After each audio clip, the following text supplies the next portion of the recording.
The GTX 770 by NVIDIA back in 2013 when it launched, for the most part, was fairly well received. But how does the GTX 770 do 10 years later in modern games?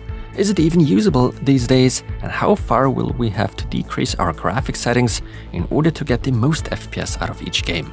I believe you'll end up pretty surprised by some of these results.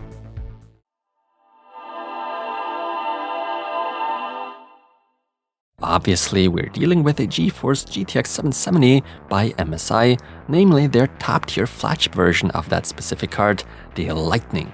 Back in 2013, 2GB of VRAM were still pretty common, and since NVIDIA aren't exactly known for being necessarily generous as far as equipping their cards with good amounts of video memory is concerned, their GTX 770 only came with 2GB of the type GDDR5. Through driver updates, such a graphics card now even supports DirectX 12, albeit only at a feature level of 11. I mean, that's better than no support at all. Vulkan support also seems to have been added down the line. Video outputs, this card is offering plenty and pretty good ones. Among those, a semi-modern DisplayPort 1.2 output. Needless to say, it's fairly obvious that this thing is going to draw quite a bit of power. 2 8-pin power connectors are required, and we're looking at a TDP of 230 watts apparently. Oh, and by the way, this GPU makes use of the PCIe 3.0 interface. So the moment has come to plant this precious piece of technology onto my test system, featuring the Intel Core i9-13900K, a Z790 motherboard, along with 32GB of DDR5 RAM. Now all that's left to do is to fire up this thing. I don't expect any nasty surprises here whatsoever, since we aren't actually working with antique hardware here today. We've by now left behind the Wild West when it comes to PC technology. After having spent a few quality moments on the Windows desktop, Microsoft kindly decides to automatically grab and install a somewhat outdated display driver. We are reading out, this one seems to date back to September 2020. As a matter of fact, NVIDIA does actually still offer a somewhat recent driver from February 2023. It seems we're off to a great start. By the way, my 4K UHD monitor can easily and without any issues operate at its native refresh rate of 60Hz with this card, which is nice. So let's not waste any more time and try our luck in the game title Assassin's Creed Valhalla. Sadly, we are already being let down right away. I wouldn't have expected this to happen this soon. The game prevents us from launching it due to the lack of the DX12 API. But didn't it say DX12 was supported in the specs? Well, yes, but I believe Assassin's Creed Valhalla demands a higher actual feature level, and that's where today's GTX 770 draws the line.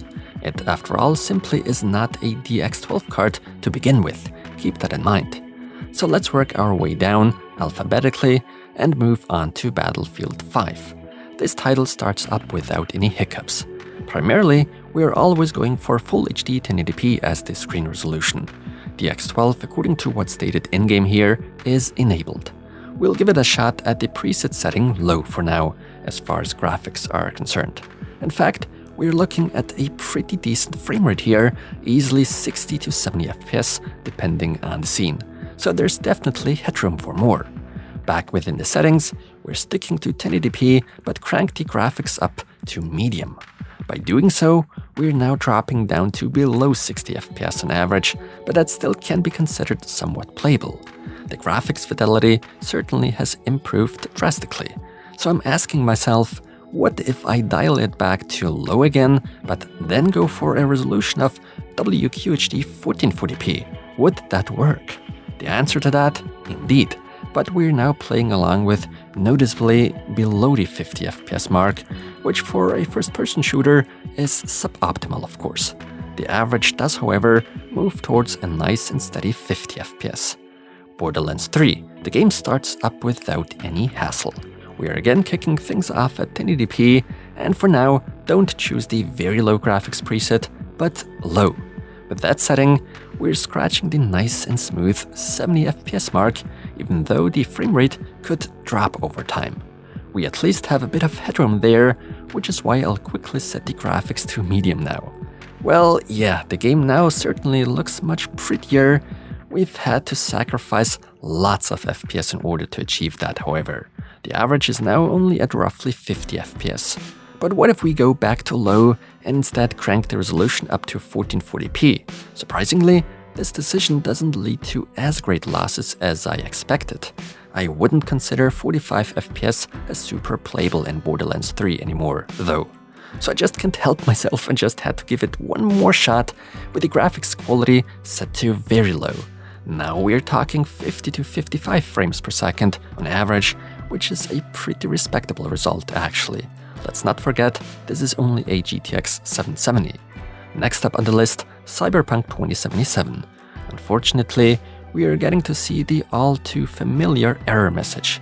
I guess we'll have to give the game one more push. Attempt number 2 doesn't lead us anywhere though.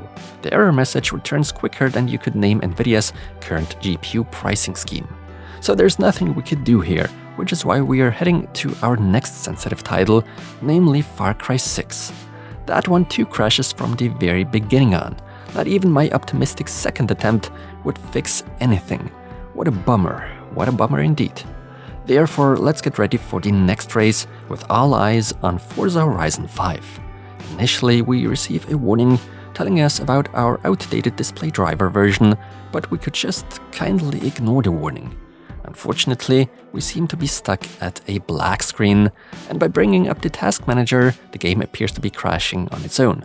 So should I really be that optimistic and believe I just got unlucky with my first try? My optimism sure needs re-evaluation.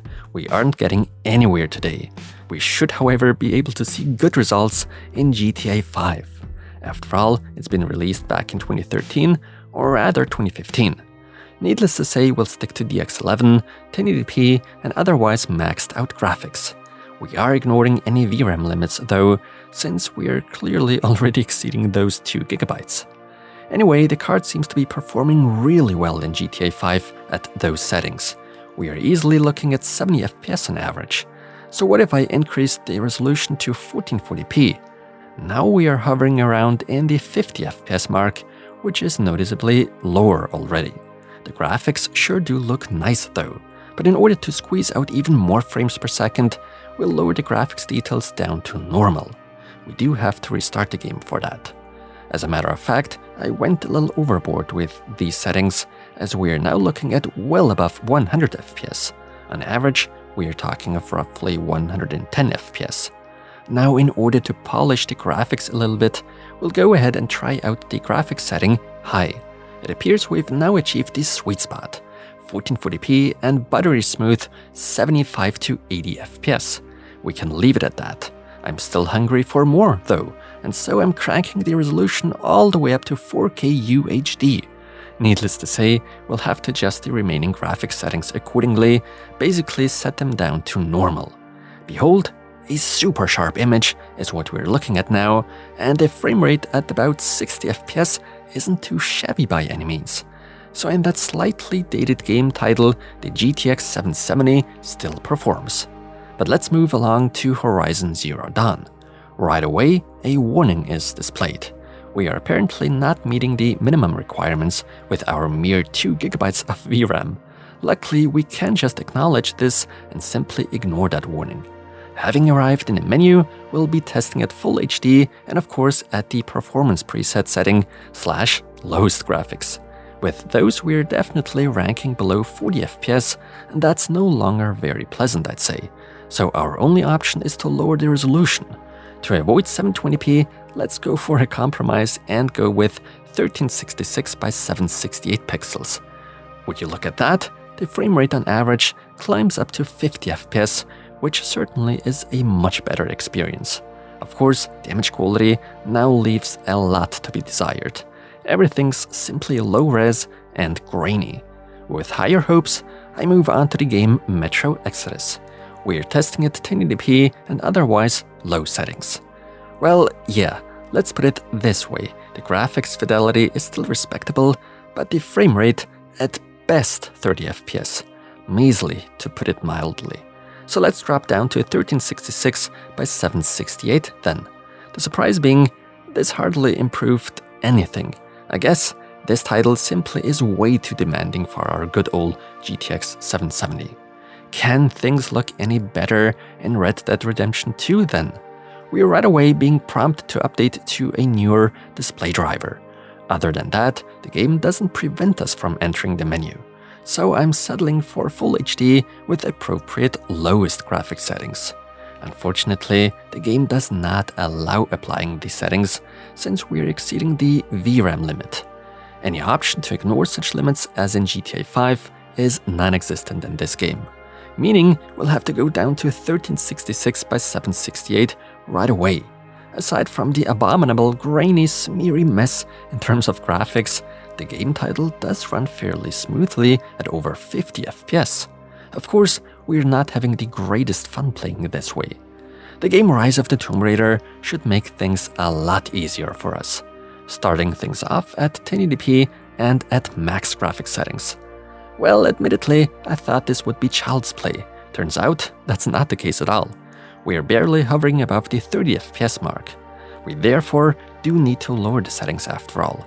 I'm refraining from going with the lowest preset and agree on a compromise, that being low.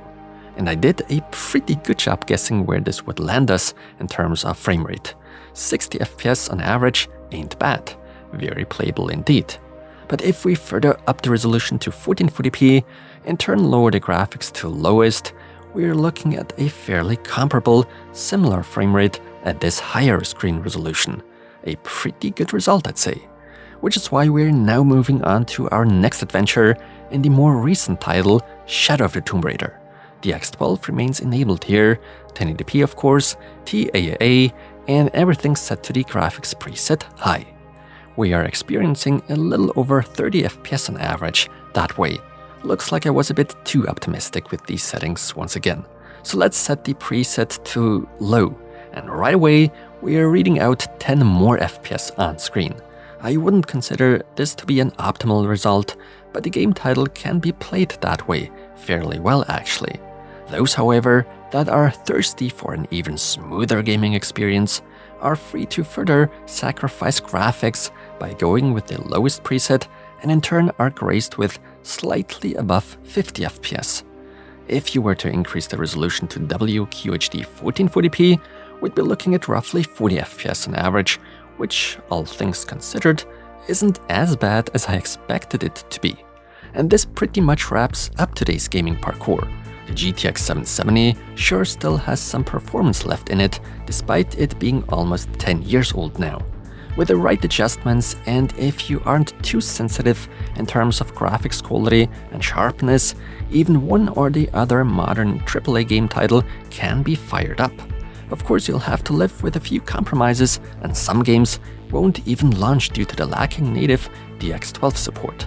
While NVIDIA did offer some support through driver updates down the line, the feature level simply remains too low for certain games out there.